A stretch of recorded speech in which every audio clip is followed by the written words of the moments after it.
Hi YouTube, Robonuts1 here, and today I'm here to do for you a review on Kick-Ass 2. I went to go see this film yesterday, and I thought the movie was okay.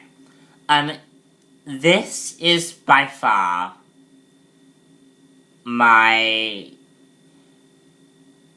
it's one up from Iron Man 3, which I absolutely hated. Kick-Ass, in terms of comic book movies, Kick-Ass 2 is a very realistic take on what it would be like if superheroes existed in the real world. And this basically, our main protagonist, Kick-Ass, is now in his senior year at high school. And Chloe Moretz, the hit girl, or Mindy,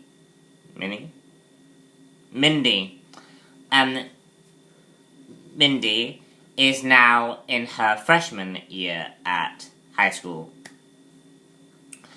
And the movie is really about accepting who you truly are and not trying to be someone you're not.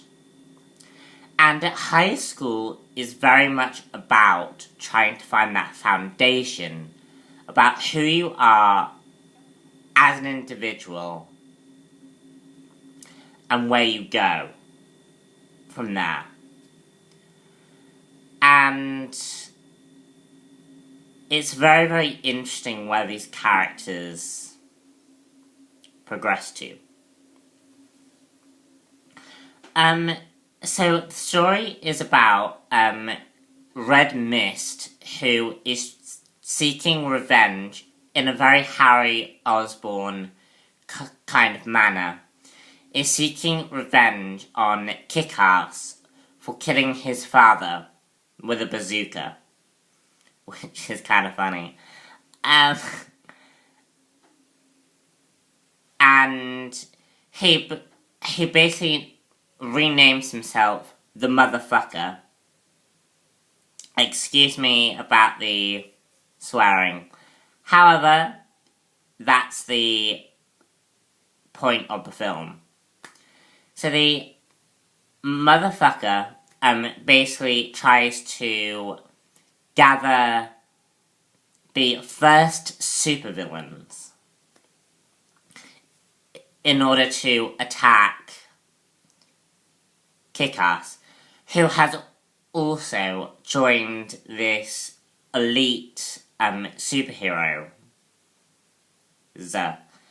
And they basically gather together and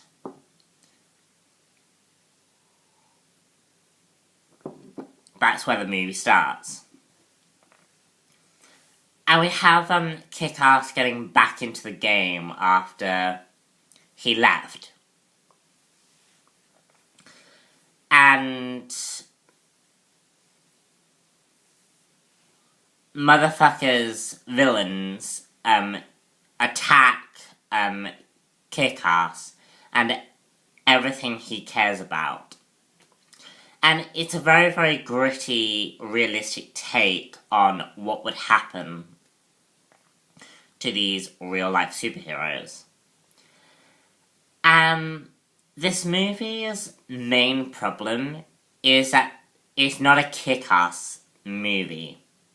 Like, for me, I didn't feel that Kick-Ass, certainly in the first one, as soon as Big Daddy and Hit Girl came onto the screen, they stole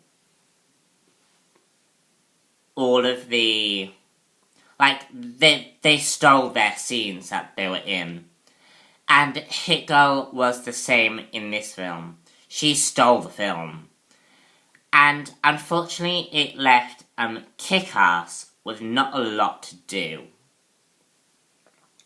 She sort of...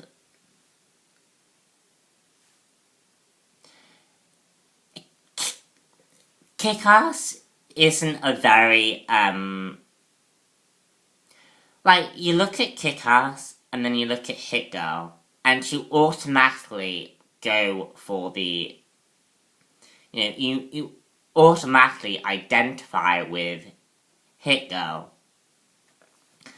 And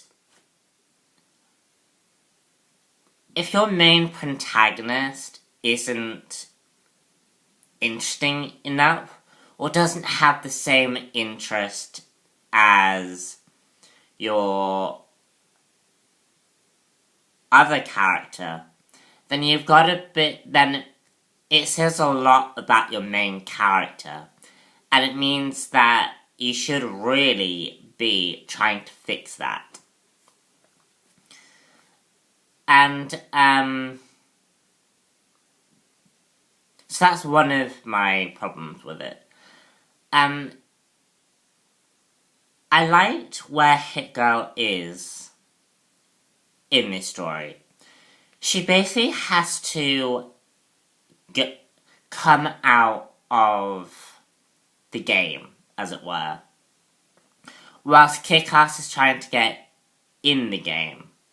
And basically, Mindy's guardian has asked her to stop being Hit Girl, has made her promise to stop being Hit Girl. And she reluctantly accepts, even though she promised her father that she'd continue, but yeah.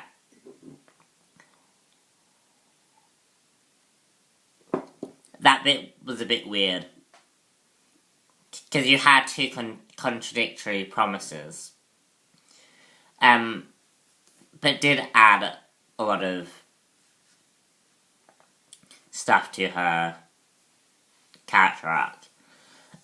Anyway, so Mindy gives up being Hit Girl and attempts to live a normal teenage life. And she struggles with, was Big Daddy a good role model for her? Like, because Big Daddy would be a sociopath who manipulated his daughter to act out his fantasies, technically. And Hit Girl basically has to relearn. Hit Girl basically tries to be a normal girl. And she tries to become popular. And her whole character arc is, who is she? At the very foundations, who are you? Are you this person, or are you Hit Girl? And the same thing could be said in any... a lot of that question has often been asked about Superman and Batman. Like, is Bruce Wayne the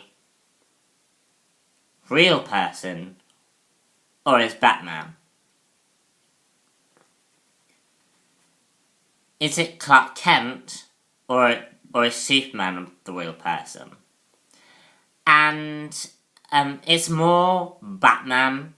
That's more of a Batman thing, but Superman has been known to have that, particularly in Smallville. So Mindy basically tries to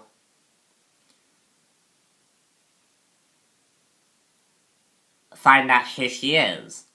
And at the end of the day, she says that nothing in high school is real. It's all pretend until you get to the real world. And where she's left off in the end is very, very interesting. And I liked that. I liked where they left off with Hit Girl. As for the rest of it, obviously Jim Carrey. Jim Carrey said on Twitter, after shooting and after trailers were shown, he didn't agree with the film's violence. Now, I didn't think the film was that violent.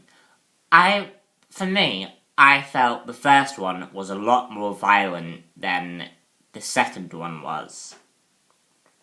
Because this film only has brief moments. I mean, it's still a very, very violent film.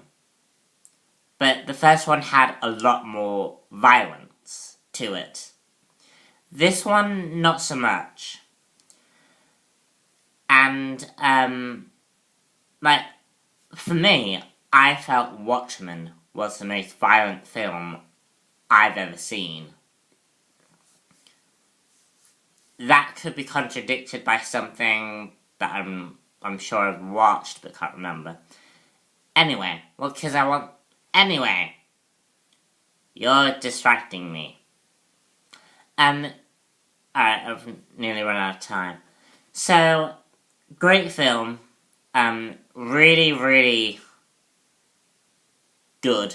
And I do suggest you watch the film and stay for the after credit scene.